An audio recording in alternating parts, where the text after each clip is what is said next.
ते लानत आहे। बंदि कयो तव्हांजो ज़मीर तव्हांजी गैरत ते यादि करे त असां इहो तव्हां चओ त असां बिल्कुलु जेको आहे इस्तेमालु थियूं पर असांखे इस्तेमालु करण वारा फलाना हथ आहिनि। अॼु उहे असां हथ ॾिसण था चाहियूं उहे ज़ाहिर कयो जिन जा शारता जिन जा गुंडा जिन जा लेखक अॼु बि उहे साज़िशूं कंदा पिया अचनि, अॼु बि असांखे परेशान करे रहिया आहिनि, अॼु बि असांजी जदोजहद खे सबूताज़ करे रहिया आहिनि।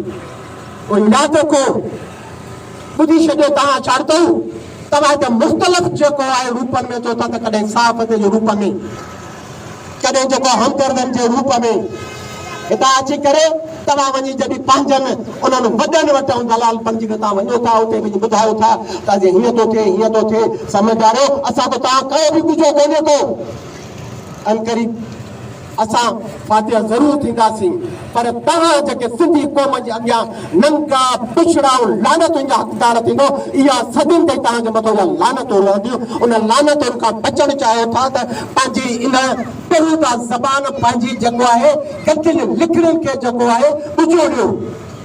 असां अॼु बि सबुर था कयूं, असां इहो था चाहियूं त तव्हां कंहिंखे नंगो कयो जेका सिर था खणो उन सिर जे हेठां लिखियल तव्हांजो मकरू आहे चहिरो आहे बदमाशो।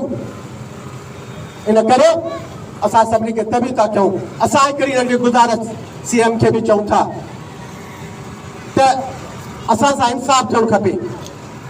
असांखे चोथों हफ़्तो आहे महीनो थियण वारो असां मुसलसल हिते कैम्प में वेठा आहियूं। असांजा घर भाती असांजी न्याणियूं असांजा यार सभु परेशान आहिनि, सभु को कमकार छॾे हिते वेठो आहे। जेतिरी बि जंहिं इंसाफ़ में देरि थींदी आहे उहो इंसाफ़ कोन हूंदो आहे, इंसाफ़ उहो हूंदो आहे जेको तुर्त मिले। असां हुन तुर्त इंसाफ़ जी जेके आहे घुर बि कयूं था। असांजे जेको हिते थियल नुक़सानु आहे